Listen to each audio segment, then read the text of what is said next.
Hi again, just wanted to take a moment to show you as far as entering grades, temporary zeros, notebook checks. So I just created a recording for you in terms of creating an assignment for those notebook checks. I went in and added those grades already for those notebook checks, and I've got it set up where you can't see any of the student names associated with the grades, so I'm not too worried about just showing you this part. But this is from the grades section of the class. This is what the gradebook looks like here. So you set up your gradebook in assignments, and then you've got your gradebook here under grades in the courses.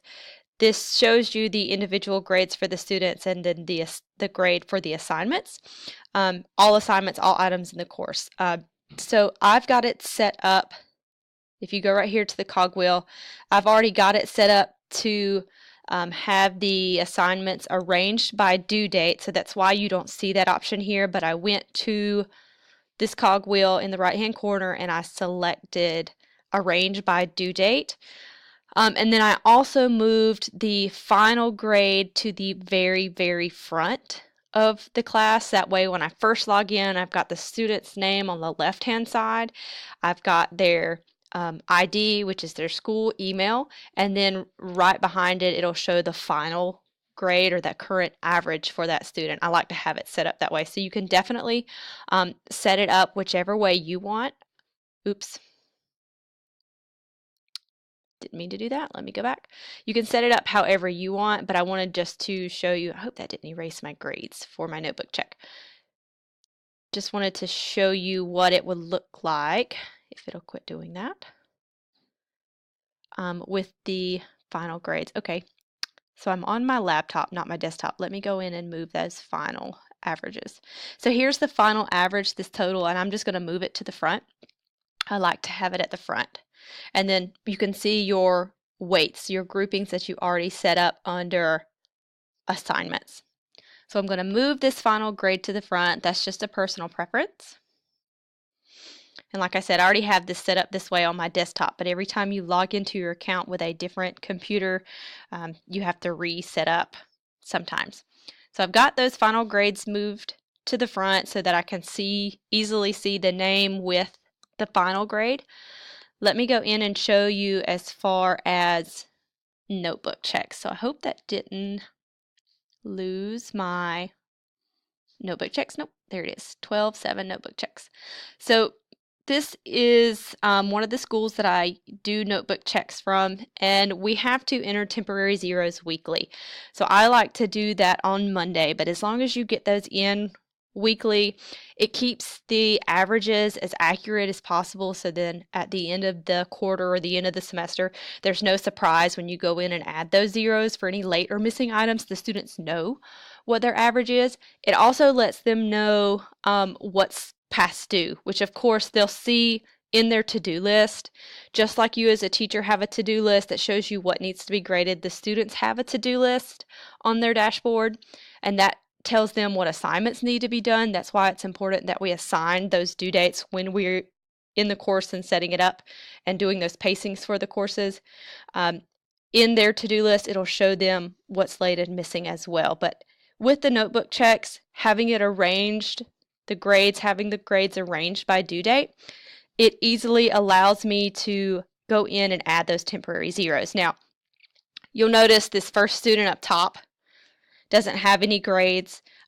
This is a special circumstance. The student here is a severe and profound student. She has an intervention specialist that works with her one-on-one, and she is not capable of being in this course, but we will get her grades from her intervention specialist. But for the most part, for all students, you don't want to have any dashes. So you'll notice with the notebook checks for 11:30, I went in and took those exemptions out just to show you, which I guess I could have done that with the 12:7. But anyways, you don't want to leave these dashes. So the notebook checks that the facilitator sent over to me, those were the students that were there for the day. So he sent me the percentages of what the students had as far as notebook checks. Like I said, I grade them 5 points. That's a point a day. They should have notes for every day. They do a lesson every day, or a worksheet or something. They do something every day that they should have handwritten that I take notes for or count notes for. So a point a day If they don't have it, he just deducts a point out of those 5 days. If the student was absent, of course, it's blank. So you would just go in and put an EX for exempt. Like I said, you don't want to have any dashes for the most part. You want to make sure that you have all items exempted or either all items graded. So all of these empty dashes in between are items that were not completed by the students during that week. So from 11:30, that Friday 11:30 to the Friday, this past Friday 12/7, those items, those dashes were not completed by the student. The rocket ship just means that the item needs to be graded. So that's in my to-do list, and I'll get those graded as soon as possible. But I wanted to show you, as far as entering zeros, all you do is just go in and hit 0, 0, and you can go down the column, or you can go per student. Same thing when I entered notebook checks, I just went in and put the score in from the email that the facilitator sent me. If the student was absent, he didn't send me a score, and I'll exempt those.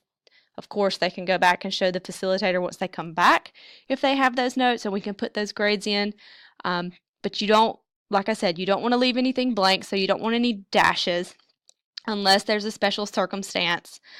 And you want to make sure that you have your temporary zeros in weekly, so those averages are as accurate as possible. So that's it as far as entering grades in the gradebook from the gradebook view.